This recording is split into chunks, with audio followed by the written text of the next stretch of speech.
Business Development Director for PlayLab. A little bit about myself before I begin. I am, first of all, thank you for inviting me. This is an excellent opportunity for me to talk about what we do in the past year alone. And it can be super risky, but it can give you big success if you manage to tick a lot of the boxes and get a little bit lucky. We'll talk about a little more about that kind of luck a little bit later, especially with the guys in here like Barry and Mike.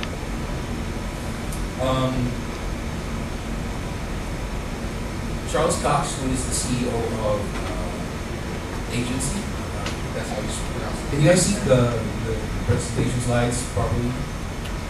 So they made some pretty cool game. There you go. They're the guys who made Armored Drive and Node Hack on iOS. If you guys have played those games, pretty cool games.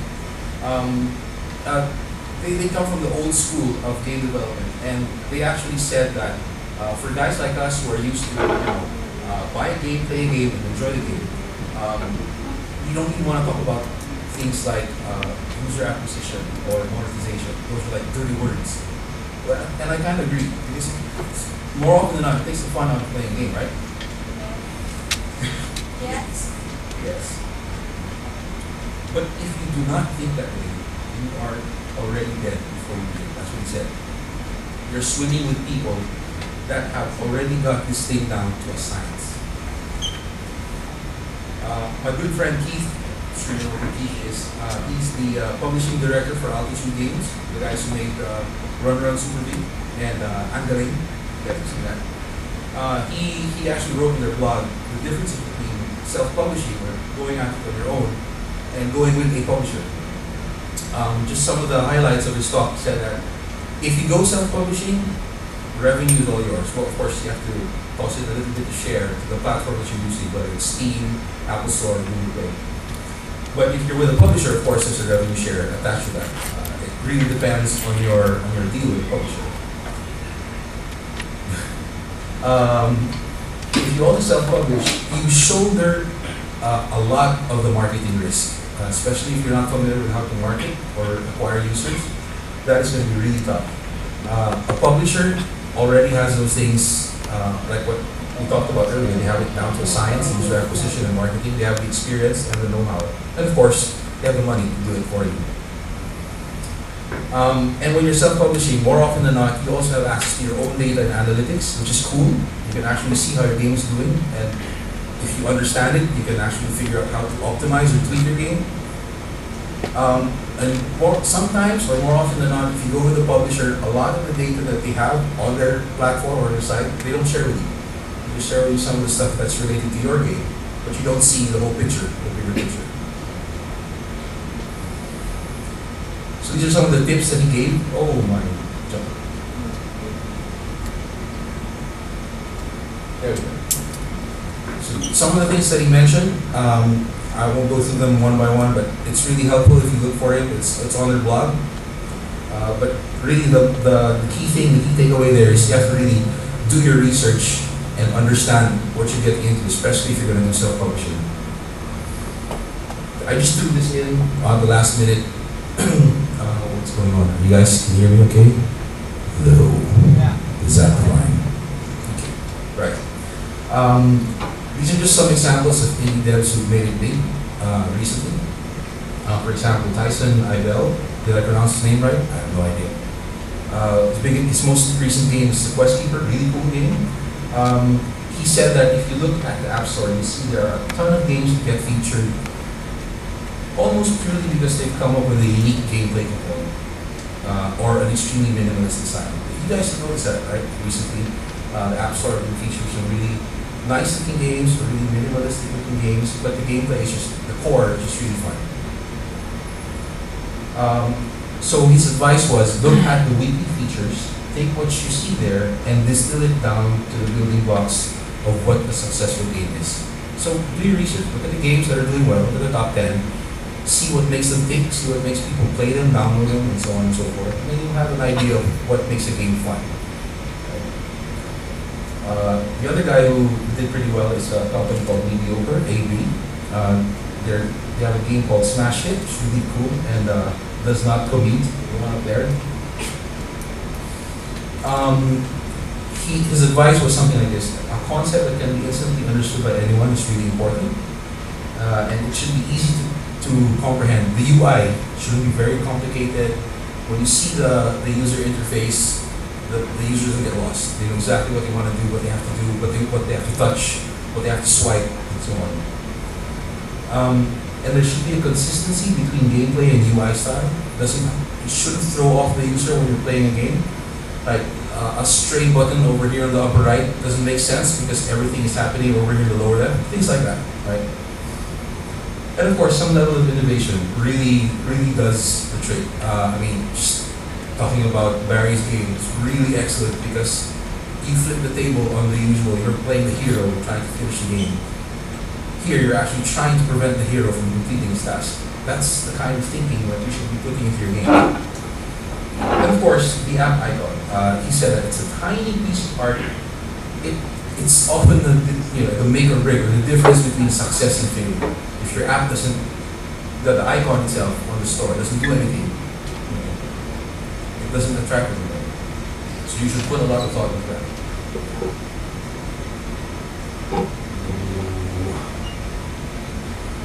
Here's another one. Dave Kerr, he's the guy who made Burn the Rope and Mice Eating Monsters. It's really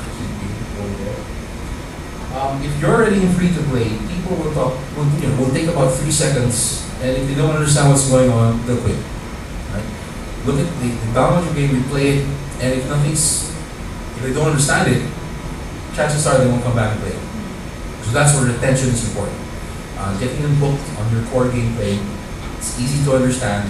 They play it again, they stop playing, and then a little bit later they start playing again.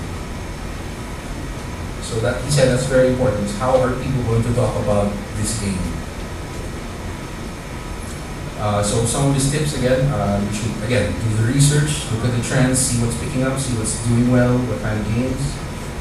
When you plan the art style, you come up with a style guide. You should do that beforehand, and you should have documentation as well, so that everything's clear, so that when things are, progressing to further develop in the future, you can always go back to your documentation or your Bible and say that, oh, this doesn't fit with how we want it or envision the game, right? It makes things a lot easier as well. And he said, you should always be honest with yourself. If this doesn't feel like a game that you would like to play or like to share with your friends, then it probably isn't. So where do we come in? So again, we are PlayLab. We are actually a mobile game developer. We started off with a very small studio of about 3 or 4 people in a little apartment in Bangkok. And we started churning out 3-4 games at the time, until finally one of our games was picked up by a company called Rovio. The game is called Juice Cubes. And right now it's still our biggest selling game to date. And it's allowed us to generate approximately, the numbers are here, shortly. Then we started publishing our own games. When we started expanding, we realized that I think it's better if we start with self-publishing, because again, like what was highlighted in the talk earlier, you get a lot of access to your own data and so on and so forth. So we are now also looking for mobile games. We're not just self-publishing anymore, but we are now what you call a late-stage mobile game accelerator. Now, what does this mean? I will explain a little bit.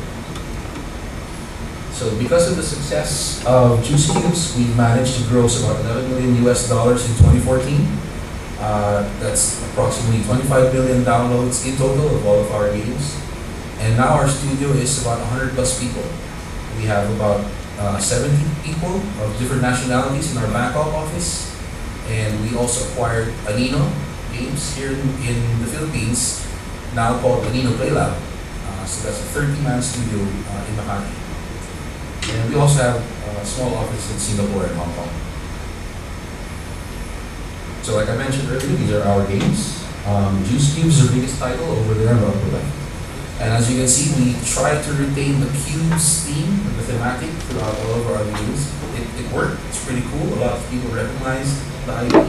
We're hoping to do something similar to what Rovio's done with their birds. So if you keep making games of that same IP, you're recognizable as an brand. The game on the lower right is our latest game. We launched that last June. It's called Branch Run. It is actually a co-development with a studio called Infinity Levels. Infinity Levels is a Thai developer that we identified last year. We saw their game. The title was different back then. And we said, wow, this has the potential to be a really big hit. So what we did was, we accelerated their game. We jumped in, we threw in a little bit of financial support to help grow their team.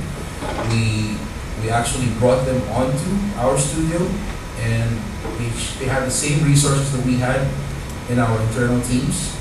And we managed to launch it last year. We were featured on the front page of Apple for a weekend, and we were making $25,000 a day. So that's pretty much how that went.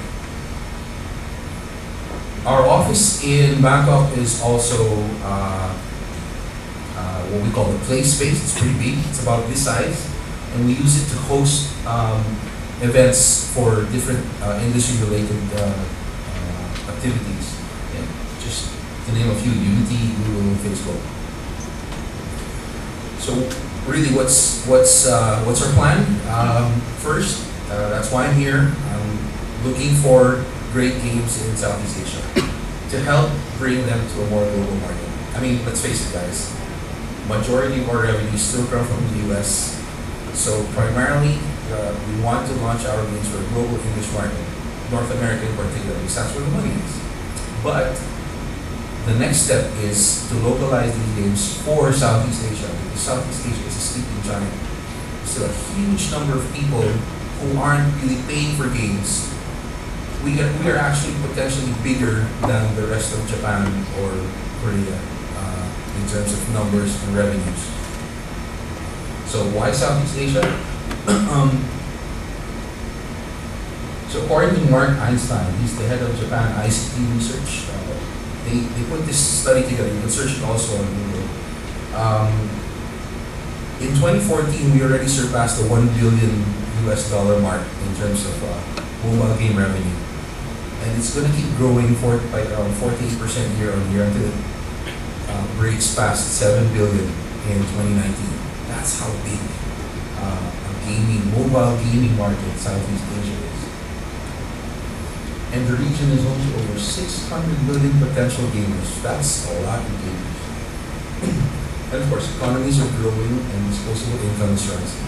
In fact, did you know that in the Philippines alone, a big percent of mobile subscribers are still using feature phones, about 70%, if I'm not mistaken. But according to the guys that I talked to from Smart, by next year, that number will half, meaning about 60% or something will already be smartphone subscribers. People already using smartphones. That's a huge jump from this year to next year. So imagine 2 years, 3 years down the line. I'm just gonna run through this really quickly. This was just a snapshot of the December download ranks that we noticed. If you take a look at the trends, like we were talking about earlier in the research, you'll see that 41 of these games in the top 10 in these countries in Southeast Asia are all Western games. Not surprising. But if you take a look at the revenue ranks, the games that are making money are the games that are localized, are the ones who understand the local market. Only half of them are Western games. The rest are mainly North Asia, China, Korea, and of course a couple from Southeast Asia. Hey, we're getting there. So again, going back to what I was talking about in terms of the acceleration, our goal really is to help you get your game or achieve a measure of success. If you have a great game, let me know, show it to me, and then we can talk. These are the things that we've offered the same developer, Infinity Levels in Thailand. We shared scalable tech and platform. They understood how to manage your game once you reach 100,000, 500,000, a million users. Monetization and marketing. If you're usually a one-man or a two-man team, you don't have a guy who understands marketing very well. We have a team that actually, like what I said earlier, down to a science. They understand how to do user acquisition very well. Just a side story, Facebook is actually pretty happy with our ad performance in for our casual games because we outperform all other game developers or publishers in our category, which means we are about 70% successful, or we have 70% install rate on Facebook. So when we advertise on Facebook, we're actually targeting the right audience for that game, and they're convinced that I have to play this game. That's actually pretty cool. The fact that Facebook themselves came up to us and said, keep doing what you're doing.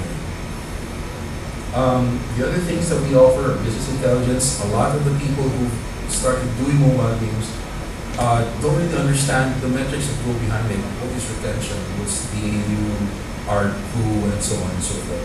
Those are some of the figures that will help you understand or optimize your game as well.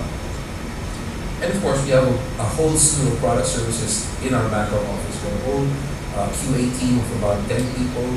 We have support and fraud protection, and so on and so forth. So just to illustrate how it looks, these are our producers. A couple of guys there from Bangkok, a couple of guys on the right side there in Manila. And if you think that was on the lower left,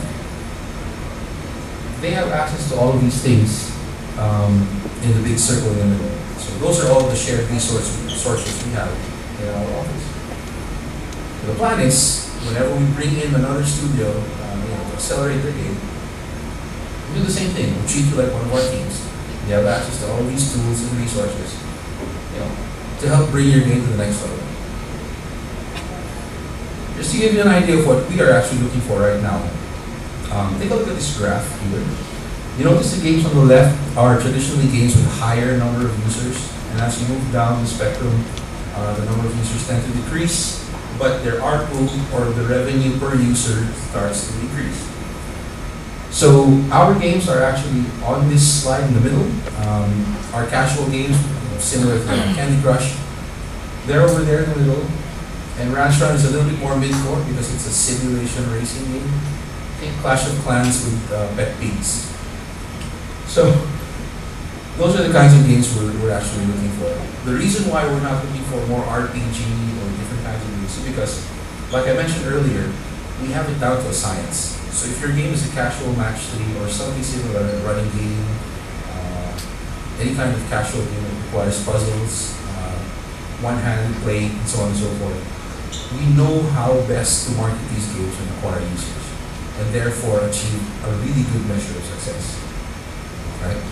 So again, to reiterate what we're looking for casual or mid-core mobile games, it has to have social or community features, should have a strong content pipeline, hindi pwedeng one launch, we're done. It has to have a sustainable kind of game, content plan, something that you can look forward to in the future. An upgrade, a patch 2, version 3, Want to talk about proven metrics. These are some of the things that a lot of developers don't understand. Your lifetime value should be greater than your cost per install. That's what we think makes a game successful as well, because obviously you're making money, right? And the monetization or the IAP, or in-app purchase, has to be well integrated to your game, your core. A lot of developers that I talk to, when they first launch their game, their IAP is an afterthought. They say, oh, this is how I will make money on this game. It can't be like that. It should be, when you're first developing your game, your IAP is already embedded into your core loop. It should already be part of how you understand these users will eventually convert to a paying user. I'm talking about free to play here, right? I'm talking about free to play. And of course, the game must be fun. And that's it. Do you guys have any questions for me? Or if you want to share any of your games or progress with your games, or you know a studio, you know a guy with a great game, or something like that, please let me know. And I also handed out my business card to you guys. If you weren't able to get one, I'm going to leave a bunch on the table. Just feel free to grab a few. Right? Questions? None? Please, don't shy. Like, what does Q stand for? cute. No one else wonders? What? Yes, please. Yes, please. Yeah, I'm curious to know why you're focusing specifically for free-to-play games. Like, will you never consider a premium game or a paid game? That is a very good question, and the answer is very simple. Numbers. We are a very data-driven kind of company, and to be quite frank with you guys, if you focus your effort on all of these games, which only offer a little bit of this incremental revenue, then that's how much revenue in total you will get. But if you focus on this one game that you do very well at, and you're very good at marketing, and the returns are like 10 times more, then we'd rather focus on that one game with less effort than all of these things put together. So to answer your question, the reason why we're more intent on free-to-play games is because one, the revenue potential is greater for free-to-play games. Because if you compare it to a paid game, a premium game, you pay once and that's it. Right? Unless you do DLC, which a lot of people are against. But if you do a free-to-play game, it opens up your market to a wider audience, people who normally not pay to play game, and eventually find a way through optimization to convert them to a paying user. Case in point, biggest segment of gamers right now are, I just read the news today, or the other day, are older female gamers. And why? It's because of all these casual games they're playing. And I kid you not, these people did not pay for their mobile games before.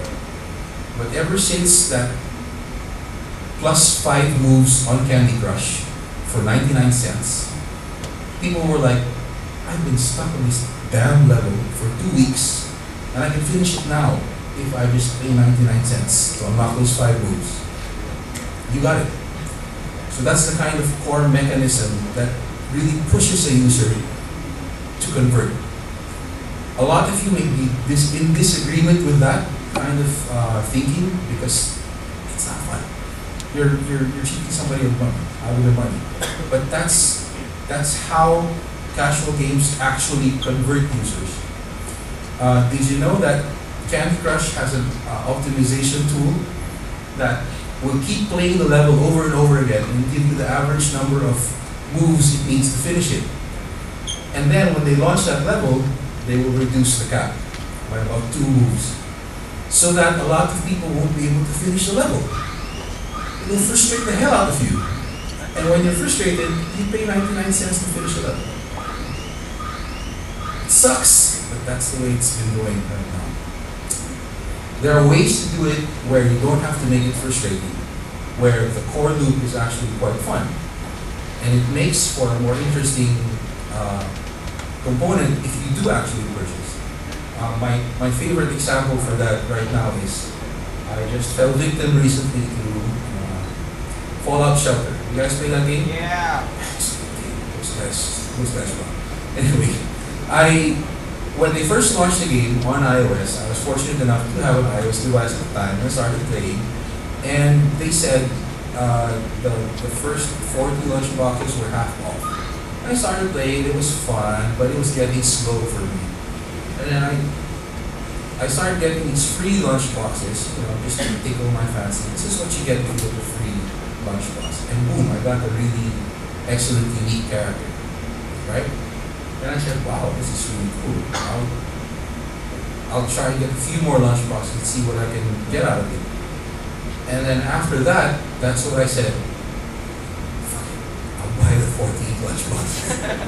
I did. I'm sorry. I'm so weak. So I bought it, and I grew from about 20 vault dwellers to 110 in a matter of 2 days, and then I quit. I couldn't play after that. So it, in a way, kind of ruined the game for me because I unlocked a lot of this shit that shouldn't have been unlocked in the first place. But I converted it. At the end of the day, it did the job for me. And I was a very casual player to begin with, so for that short span of 5 to 7 days, I was happily enjoying my game whenever I'd be having lunch, taking a dump, or playing that game. And that's really it. That's really what makes the game successful. I hope I answered your question now. Right. Thanks. Any more questions? We can take one more. Yes. Go ahead.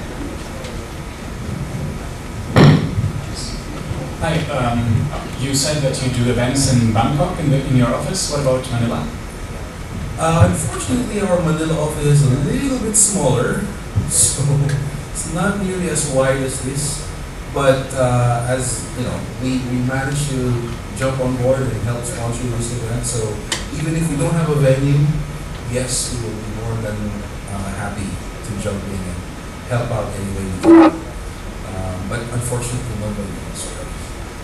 It's a really small place. Any other questions? Maybe one more? Yeah, one more. Yes. Just want to ask, what's the revenue sharing model? Is it a 50-50? Or does it have a matrix? That's a good question. You put me on the spot. No, I'm just kidding. Actually, we're very flexible. We are not a traditional publisher. Most of these publishers will want to get the most out of it and leave the indie developer in the dust. I should have said that out loud, but that's the truth. Because I came from a big publisher. Shooting myself in the foot and I'm digging a deeper hole. No, but we're very flexible. Even recording. Yeah, it's being recorded. No, but it's true. We're actually very flexible. Like what I mentioned earlier, we want to work with the studio the best possible way that we can. If you already have a huge team that has your own user acquisition or your own QA, then fine, you don't need that. What we normally do is just to share with you what we did with Infinity Levels. So we shelled out a little bit of financing to help grow their team. And then, of course, they also had access to all of our internal resources like QA, the back end, and so on and so forth. And when we launched the game, we put in money also for user acquisition.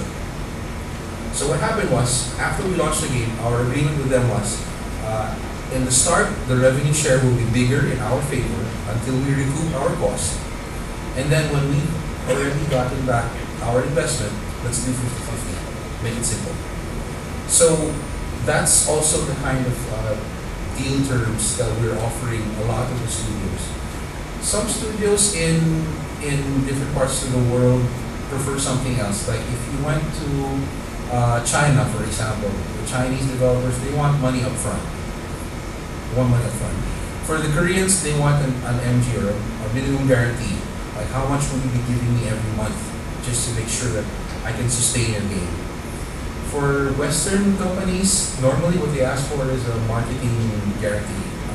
How much marketing will you put into my game so that we can both make money? So it really varies per country, per territory, but like what I said, we're very flexible that way. The bottom line is, we just have to figure out if your game is doing well. So here's what I'll tell you, for sure.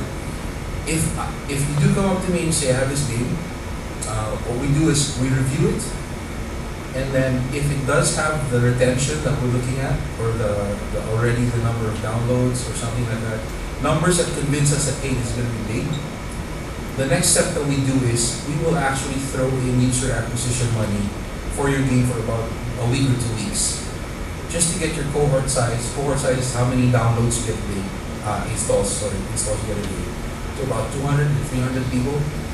And then we'll see the numbers for about a week or 2 weeks. If your retention for day 1 is about 40%, day 7 about 10%, and actually those are the two most important.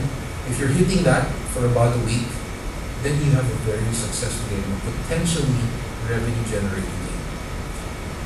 So that's actually it. So again, what we can offer at the onset, if you already have a game, is, hey, we'll help you grow to 200, see what happens there. I hope I answered your question as well, sir. Right. Okay, so I guess that's it. Thank you very much, Sir Iggy Javellana, again.